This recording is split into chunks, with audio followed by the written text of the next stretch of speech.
The people you love most can break you in ways you never see coming. They smile, they hug you, they call you family, but slowly, without you noticing, they erase you from their lives. You give everything, your time, your heart, your savings, and one day, you realize you've become invisible. That's when you learn the hardest lesson of all. Sometimes, you have to live without them to find yourself. My name is Evelyn Harper, and I'm 68 years old. For most of my life, I thought I was doing it right. I taught second graders for 30 years, shaping little minds with stories and crayons. I raised my son, David, on my own after his father left us. When my husband, Tom, passed 10 years ago, I didn't remarry.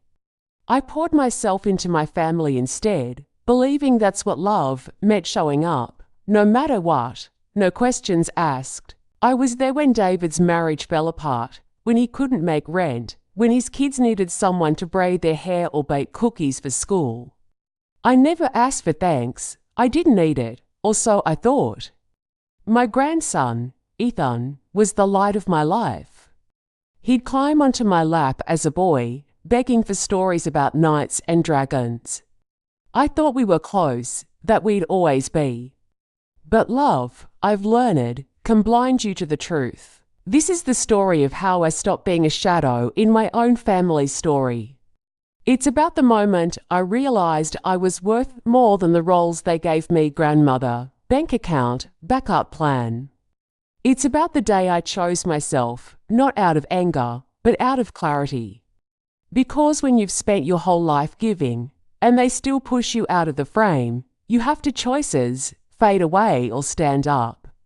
I chose to stand, and what happened next changed everything. I've always believed family is the thread that holds life together.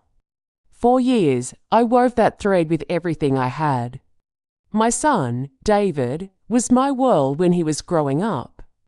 I'd work all day teaching kids to read, then come home to help him with math homework or bandage his scraped knees. When he married, I thought I'd done my job well, but life doesn't always follow the stories you tell yourself. His divorce came like a storm, leaving him with 2 kids, a mortgage he couldn't manage, and a heart too heavy to carry alone. I stepped in, not because he asked, but because that's what mothers do. I'd drive across town to pick up Ethan and his little sister, Lily, from school when David worked late. I'd cook them spaghetti, read them bedtime stories, and slip a 20 into David's wallet when he wasn't looking. My teacher's pension wasn't much, but it stretched when it needed to. I paid for Ethan's soccer cleats, Lily's dance lessons, even part of David's electric bill when things got tight. I never kept a ledger. Love doesn't work that way. Ethan was my shadow back then. At 6, he'd sit at my kitchen table, his small hands smudged with crayon, asking me to tell him stories about faraway places. I'd make up tales of pirates and hidden treasures, and he'd giggle, saying, "Grandma, you're better than books." When he got older, we'd bake oatmeal cookies together, the kitchen smelling of cinnamon and laughter. I thought those moments were ours forever, tucked safely in both our hearts. So when Ethan called me one spring evening to say he was engaged, my heart swelled. His fiancée, Mia, was bright and kind, and I could see how much he loved her.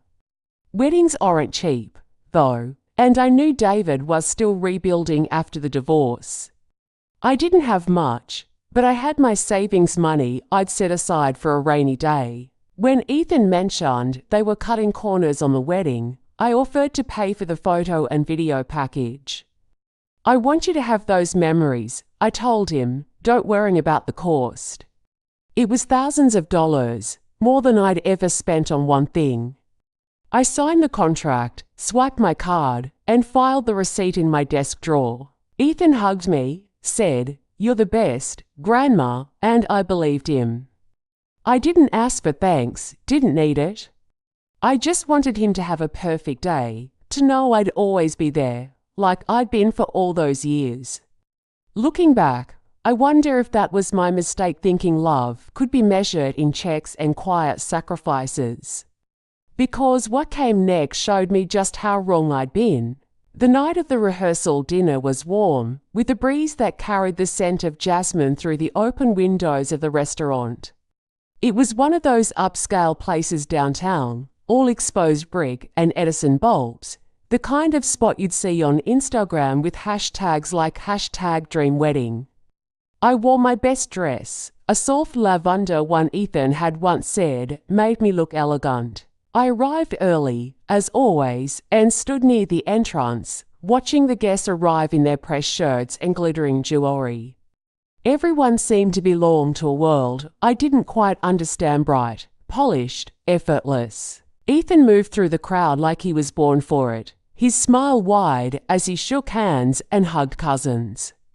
Mia was by his side, radiant in a white sundress, her laughter floating over the chatter. I caught Ethan's eye, and he waved, a quick, distracted gesture. I waved back, my heart full, thinking how grown up he looked, how happy. I was so proud to be part of his day, even if it was just in the background, paying for the cameras that would capture it all. Then he walked over, Mia's hand in his face still glowing, but with a hint of something else, hesitation, maybe?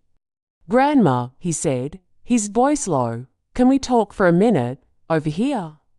He led me to a quiet corner near a table set with wine glasses and peonies. The videographer was nearby, adjusting his camera, testing angles on the laughing crowd. I smiled, expecting him to thank me for the package or ask about my day. Instead, he cleared his throat and looked at his shoes. "So, the video," he started, "it's got this vibe we're going for. Modern, clean, minimalist." Mia's been planning it for months, he paused, and my stomach tightened. "I just think it might be better if you're not in it too much. Or, at all. It's not personal, Grandma, it's just. You don't really fit the aesthetic." The word aesthetic landed like a slap. I stood there, my lavender dress suddenly feeling too old, too wrong. I searched his eyes for a flicker of regret, a sign he didn't mean it. But all I saw was discomfort, not with what he'd said, but with having to say it to me. Mia shifted beside him, her smile tight, like she was waiting for me to nod and make it easy. I wanted to ask why, to demand what about me didn't fit, but the words stuck in my throat. Years of teaching kids to be kind, of smoothing over hurts, had trained me to swallow my own. "Of course, sweetheart," I said, my voice steady despite the ache in my chest. "I understand." Ethan's face relaxed, and he gave me a quick hug, already turning back to the crowd. "Thanks, Grandma," he said, and then he was gone, swallowed by the swirl of laughter and clinking glasses. I stood there, clutching my purse, pretending to admire the table settings while my hands trembled. The videographer swept past, his lens pointed at Mia's perfect smile, and I felt like a ghost in my own life. That night, I drove home in silence, the city lights blurring through tears I wouldn't let fall. I kept hearing his voice, so casual, so sure, "You don't fit the aesthetic."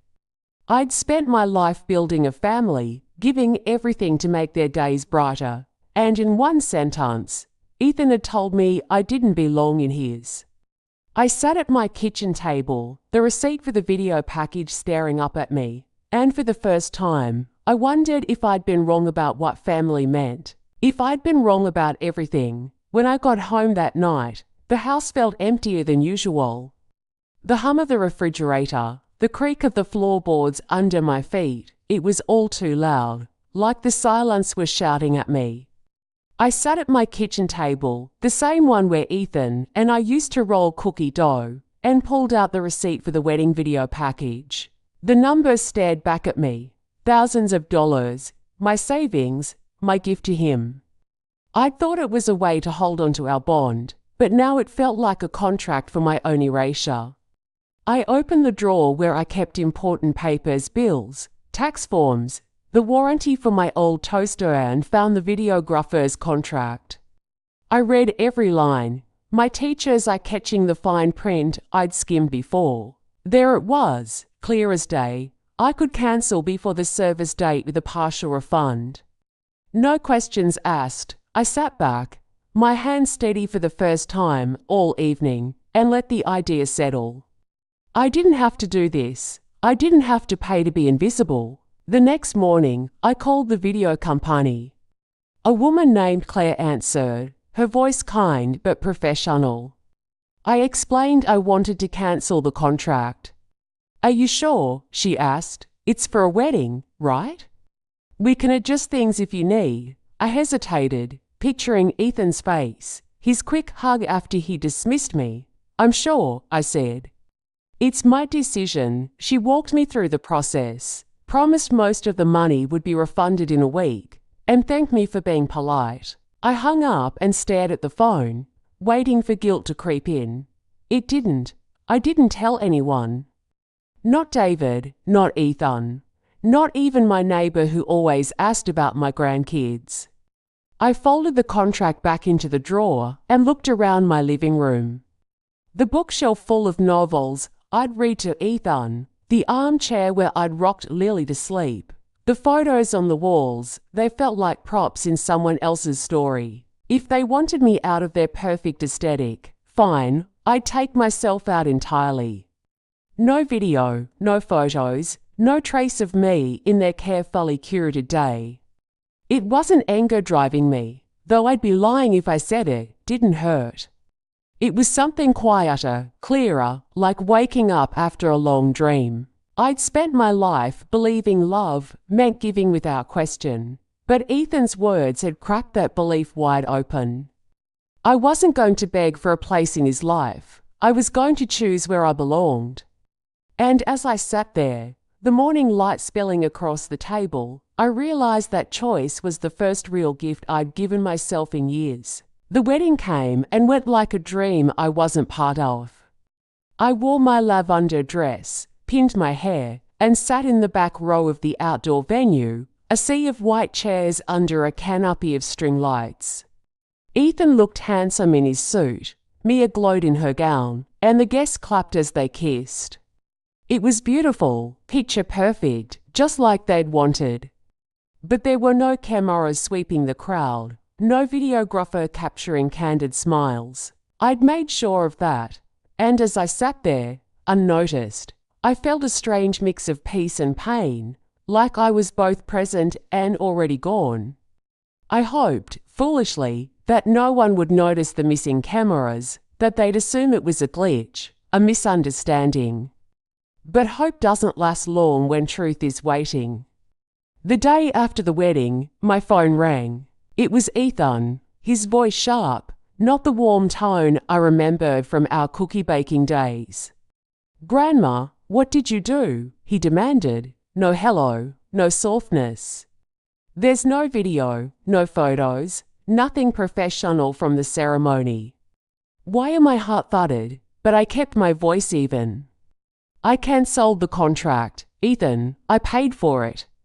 I had the right. There was a pause, heavy with his shock. "You cancelled it, the whole thing. Why would you do that?" I swallowed, his words from the rehearsal dinner echoing in my head. "You said I didn't fit the aesthetic," I said. "You didn't want me in the video." "I figured I shouldn't ruin your day by being part of it." Silence burned through the line. I could hear his breathing, quick and angry, like he was grappling for control. "You ruined everything," he finally said, his voice low, venomous. "This was my wedding, the most important day of my life, and you took it away because of what?" Your feelings, the word feelings stung, like I was a child throwing a tantrum.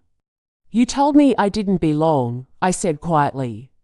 "I respected that," he scoffed. "You're unbelievable, selfish," and then he hung up, leaving me staring at the phone, his words carving into me. I thought that was the worst of it, but David called that afternoon, his tone colder than winter. "Mom, what were you thinking? Cancelling the video?" Ethan's devastated, I tried to explain, my voice shaking. He asked me to stay out of it, David. He said I didn't fit. David sighed, impatient. Come on, Mum, it's his wedding. It's about him and Mia, not you. You didn't have to make it a thing. I sat there, stunned, as he went on. You know how kids are these days. It's all about the look, the vibe. He didn't mean to hurt you. Did you defend me? I asked, my voice barely a whisper. When he said I didn't belong, did you say anything? A pause, then a soft chuckle, like I was being dramatic. It's not about defending anyone, Mum. It's just how it is. That was the moment I realized it wasn't just Ethan, it was David, too. They both saw me as optional, a piece to move around or remove if I didn't match the picture they wanted. Thanks for clarifying, I said, and hung up before I said something I couldn't take back. By the end of the week, I was a ghost in their world. Ethan blocked me on Instagram, where he'd already posted a blurry guest photo with a caption about love conquering all. David stopped texting. Lily, my sweet granddaughter, didn't reply to my usual Sunday messages, the ones where I'd send her a quote or a picture of my roses. I'd become radioactive, not a person, but a problem they wanted to erase. I'd be lying if I said it didn't hurt. I cried that first night, alone in my kitchen, not loud sobs, but the quiet kind that come when you're ashamed of how much you care. I'd taught kids to stand up for themselves, but I'd let my own family walk over me, believing it was love. I kept seeing Ethan's face, so polite, so sure, telling me I didn't fit, like I was an old sweater cluttering his closet. And David's laugh, dismissing me like I was a nuisance. I'd given them everything, money, time, my hot tan. They'd made me feel like nothing. But in that pain, something shifted. I started to see the truth I'd ignored for years. I wasn't just invisible to them. I'd let myself be invisible, always saying yes, always filling the gaps, never asking for anything in return. I'd thought that was strength, but it was surrender. As I sat in my quiet house, the weight of their rejection heavy on my shoulders, I knew I couldn't go back to being that woman. Not anymore. I didn't know what came next, but I knew I had to find out. The days after the wedding were so quiet, they felt like a weight. No calls, no texts, no knocks at the door. My house, once filled with the chatter of grandkids and the clatter of baking pans, was now just me and the ticking of the clock. I'd always thought silence meant peace, but this was different. It was the kind of silence that forces you to face yourself, to see the cracks you papered over with love and casseroles. At first, I hated it, but then, slowly, I started to listen. I'd spent years pouring myself into my family, believing that was my purpose. I'd paid David's bills, bought Ethan's soccer gear, sent Lily birthday money, or without a second thought. But now, with their rejection ringing in my ears, I saw it for what it was. I'd been buying a place in their lives, hoping they'd see me if I gave enough. They hadn't, so I stopped. I turned off the automatic transfers to David's account, cancelled the phone plan I'd been covering for Ethan, let Lily's college fund sit untouched. Not out of spite, but because I was done carrying their weight. I needed to carry my own for a change. One morning, I walked to the community centre a few blocks from my house. I hadn't been there since I retired, but I remembered they had classes, yoga, pottery, things I'd always meant to try but never had time for. A fly on the bulletin board caught my eye. Beginner photography and memoir writing. I signed up on a whim, thinking maybe I could capture something new, something just for me. The first photography class was small, maybe 10 people, mostly retirees like me. The instructor, a woman named Sarah with a warm smile, handed me a camera and said, "Start with what you see." I didn't know what that meant yet, but I held the camera like it was a lifeline. At home, I started taking pictures, simple things at first. The roses in my garden, the way sunlight hit my coffee mug, the old oak tree in the backyard. One day, I photographed a closed gate at the edge of my yard, its rusted latch glinting in the dusk. It felt like a mirror me, shut out, locked away. I printed the photo and pinned it to my fridge, not sure why, but it meant something. In the writing class, I started jotting down memories, not the big moments, but the small ones, the smell of chalk in my classroom, the way Ethan's laugh used to fill my kitchen. The words came slowly, but they were mine, and that felt like a start. A few weeks later, the community centre announced a local art show, a chance for students to display their work. Sarah encouraged me to submit my gate photo. "It's got soul," she said, and I blushed, unused to praise that wasn't tied to what I'd done for someone else. I hesitated but sent it in, along with a short memoir piece about teaching kids to dream. The night of the show, I wore a navy blouse and stood nervously by my work. Strangers stopped to look, some nodding, some asking questions. A woman my age, with silver hair and kind eyes, stared at the gate photo for a long time. "It feels like letting go," she said. I nodded, my throat tight. "It is." That night, I realized I wasn't just a grandmother or a checkbook. I was Evelyn, the woman who'd taught kids to read, who'd survived a broken marriage, who'd kept going after Tom died. I was someone with stories to tell, pictures to take, a life to live. The community centre became my anchor. I went to photography class twice a week, learning to frame shots and play with light. In writing group, I shared more, my voice growing steadier with each page. I made friends Sarah, who loved my dry humour. Mark, a retired mechanic who wrote poems about his dog. They didn't need anything from me except me, and that was a gift I hadn't known I was missing. The silence at home didn't feel heavy anymore. It was clean, honest, like the air after a storm. I stopped checking my phone for texts from David or Ethan. I stopped waiting for Lily to call. I started waking up with a purpose, not to fix someone else's life, but to build my own. The gate in my photo wasn't just closed, it was a door I could open, if I chose to. And I was choosing, one picture, one word, one day at a time. The art show had changed something in me, like a switch flipping on after years in the dark. I was starting to feel like Evelyn again, not the grandmother who paid bills or baked cookies, but the woman who had dreams, who saw beauty in a rusted gate and words on a page. I thought I was moving forward, leaving the hurt behind. But life has a way of pulling you back, of showing you truths you weren't ready for.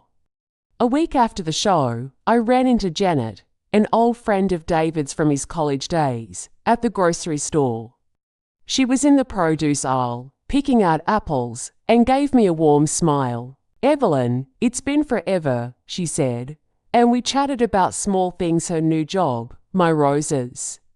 Then her face grew serious. "I heard about Ethan's wedding," she said. "Sounds like it was gorgeous, but I'm sorry about the video thing." "That must have been tough," I nodded, keeping my smile tight, ready to change the subject. But she leaned in, her voice low. "You know, I was surprised when David told me you paid for more than just the video. I mean, the venue deposit, the catering upgrade. That's a lot for anyone, let alone on a pension." My stomach dropped. "What do you mean?" I asked, my voice barely steady. Janet frowned, sensing she'd said too much. "Oh, I thought you knew. David said they used your savings account, the one he's been managing for you, to cover the wedding extras. Ethan wanted it to be next level, you know. I just assumed you'd approved it." I stood there, the apples blurring in her cart, my mind racing. I hadn't approved anything beyond the video package. That savings account was my safety net, built from years of scrimping, meant for emergencies or maybe a trip I'd never taken. David had access to help with taxes, not to dip into 4 wedding upgrades. I drove home in a daze, Janet's words looping in my head. That night, I logged into my bank account, something I hadn't done in months because David always said he'd handle it. The balance was thousands lower than it should have been. Withdrawals I hadn't made, transfers I hadn't authorized. My hands shook as I printed the statements, each line a betrayal. They hadn't just dismissed me at the wedding. They'd taken my security, my future, without even asking. I called David the next morning, he answered, his voice casual, like nothing was wrong. Hey, Mom, what's up? I didn't waste time. Did you use my savings for Ethan's wedding? The venue, the catering, all of it. A long pause, then a nervous laugh. Who told you that? Look, it wasn't a big deal. Ethan needed a little extra to make it special. I was going to pay it back, my chest tightened. You didn't ask me, David. That was my money, my life. And you let Ethan think it was okay to take it. He sighed, irritation creeping in. Mom, don't make this a thing. You've always helped us out. I figured you'd want Ethan to have the best. It's family. I closed my eyes, his words cutting deeper than Ethan's had. Family, the word I'd lived by, the reason I'd given everything, now felt like a lie. You figured wrong, I said, my voice cold. I'm done, David. No more money, no more fixing your messes. You crossed a line. He started to argue, but I hung up, my hand steady for the first time in days. I sat at my kitchen table, the bank statements spread out like a map of their betrayal. It wasn't just the money. It was the assumption that I'd always be there, silent in giving, no matter how they'd treated me. Ethan hadn't just wanted me out of his video. He'd wanted me out of his way, a blank check for his perfect day. And David had made it happen, without a thought for what it cost me. I wasn't angry anymore, I was awake. And I knew, right then, that I couldn't go back to being their safety net.